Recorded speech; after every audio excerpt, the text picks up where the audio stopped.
Three little kids walked into a fancy bank wearing tiny suits. But what happened next will make your blood boil. The white bank manager took one look at them and called the cops.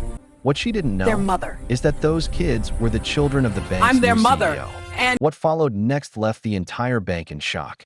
If you're part of the Black Visionaries family, hit that like button right now and subscribe for more jaw-dropping stories like this one. The glass doors of Meridian Trust Bank slid open with a quiet hum, and three well-dressed children walked inside, their small shoes echoing against the polished marble floor. They couldn't have been older than 9, yet their confidence drew eyes instantly. Each wore a crisp black suit, polished shoes, and carried a neat folder in hand. Their names were Aiden, Ava, and Amara, triplets who looked so identical yet carried different shades of expression. Aiden, calm and observant. Ava, thoughtful but shy. And Amara, brave enough to speak when others wouldn't. They made their way toward the front desk, where a white woman in her late 40s, Ms. Simmons, sat with her head buried in paperwork. Her posture was sharp, her expression colder than the air conditioning that filled the room. The children waited politely, but when she didn't look up, Ava softly said, "Excuse me, ma'am. We're here to make a deposit." Ms. Simmons finally looked up. Her eyes narrowed instantly. "A deposit?" she repeated, her voice tinged with disbelief. "Where are your parents?" Aiden stood straighter, trying to sound mature. "Our mom sent us. She said we have an appointment with Mr. Clark." His voice was calm, but his small hands gripped the folder tightly. The woman scoffed, leaning forward. "Mr. Clark? The regional director?" She laughed mockingly. "That's cute. What's next?" "You're here to buy the bank." The children exchanged uneasy looks. Amara spoke softly. "We're not joking. Our mom told us to give him these papers." She raised the folder carefully, as if it were fragile glass. Miss Simmons rolled her eyes. "Enough. This is a professional bank, not a daycare. You can't just walk in here pretending you have meetings. Do you think people are that stupid?" Ava's face dropped. "We're telling the truth, ma'am." But Miss Simmons had already stood up. Her heels clicked hard against the floor. "Security," she shouted across the lobby. "We have trespassers." Heads turned. Conversations stopped. The air grew heavy. Aiden's stomach knotted as a uniformed guard approached, confusion on his face. "Ma'am, they're kids," he said hesitantly. "Exactly," she snapped. "And I've seen scams like this before. Kids come in, distract staff, steal documents, or film fake videos for social media. Not today. I'm calling the police." Aiden's voice trembled. "Please, ma'am. We didn't do anything wrong. We're just waiting for enough." Ms. Simmons barked. "If you don't leave right now, you'll be escorted out." Ava's eyes filled with tears. "We can't leave," she whispered. "Our mom said to wait." Ms. Simmons smirked. "Then wait outside, with the police." She grabbed the phone and dialed. "Yes, I need officers here immediately," she said coldly. "There are 3 minors attempting fraud at Meridian Trust Bank." By the time she hung up, the children were trembling. People stared at them as if they were criminals. A few whispered under their breath. Aiden took his sister's hands, trying to be brave, but inside, fear clawed at his chest. Minutes later, 2 officers entered, one older, one younger. The older one, Officer Daniels, looked surprised. "What's the situation?" Miss Simmons crossed her arms. "These 3 claim they have an appointment with our regional director. They're carrying fake documents. I believe they're part of some scam." Officer Daniels crouched down to meet the children's eyes. "Is that true? What's your name, son?" Aiden swallowed hard. "My name's Aiden Brooks. This is my sister Ava, and this is Amara. We're not doing anything wrong. Our mom said to give these papers to Mr. Clark." Ava opened her folder, showing a set of printed documents, clean, official, and stamped with a gold seal. But before the officer could read them, Miss Simmons snatched them away. "Don't touch that. They probably printed these at home." The officer frowned. "Ma'am, maybe we should just verify." "I don't need verification," Miss Simmons snapped. "I manage this branch, and I'm telling you, they don't belong here." Her words echoed through the hall. The children stood frozen, small and scared beneath the towering adults around them. The bank had turned into a stage where everyone watched in silence, phones out, filming every second. Then the sound of sharp footsteps filled the lobby. The glass doors opened again, and the atmosphere shifted instantly. A tall black woman in a dark charcoal suit walked in, exuding a calm authority that made people instinctively move aside.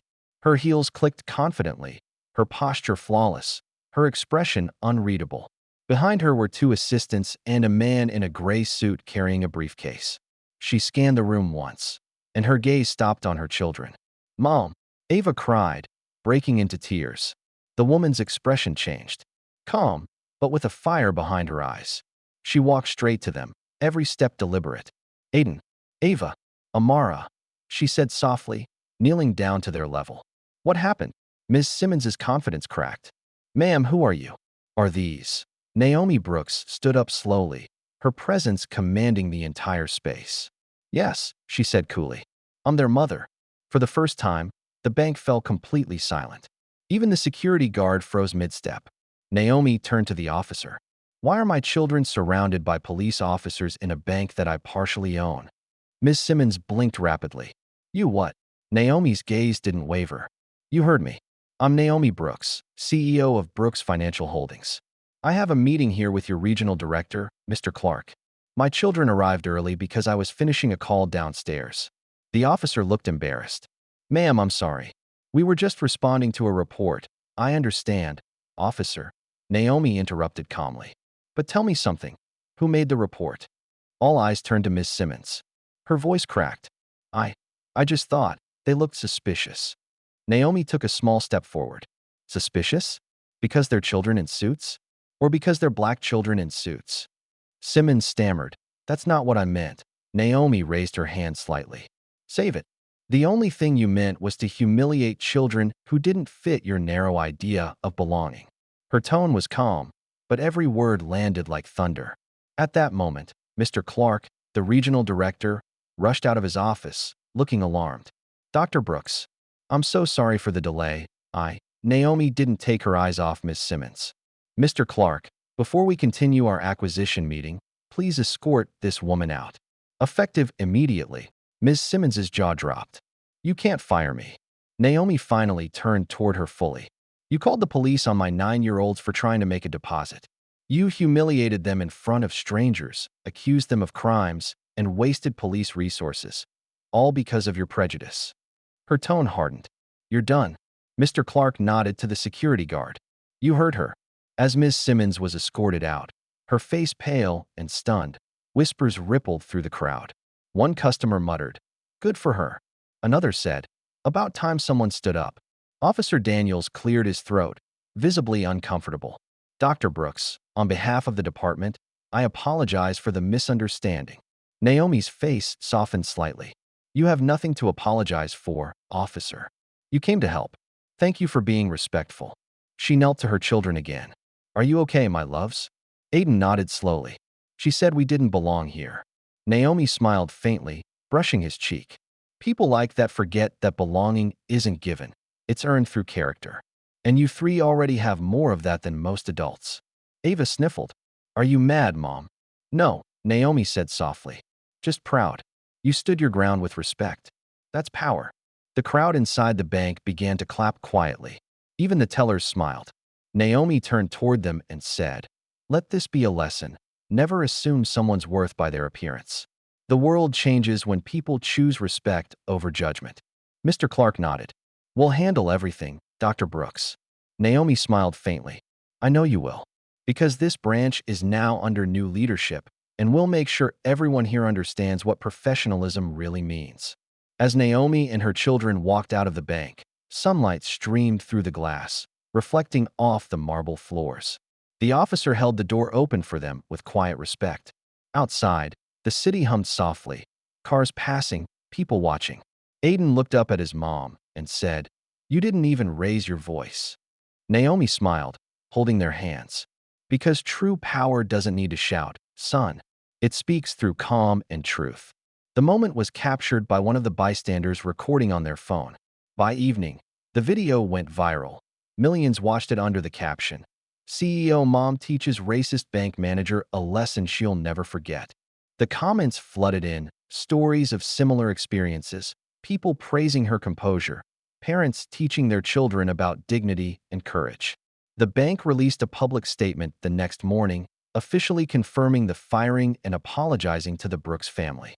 And in interviews later that week, Naomi said just one thing that everyone remembered: respect is not a privilege.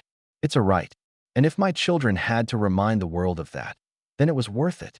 From that day forward, Meridian Trust Bank wasn't remembered for its money or its marble floors, but for the moment three brave children, dressed in tiny suits, taught an entire institution what real class looked like. And that's the day a mother's calm power silenced prejudice inside a bank. Respect isn't about status, it's about humanity.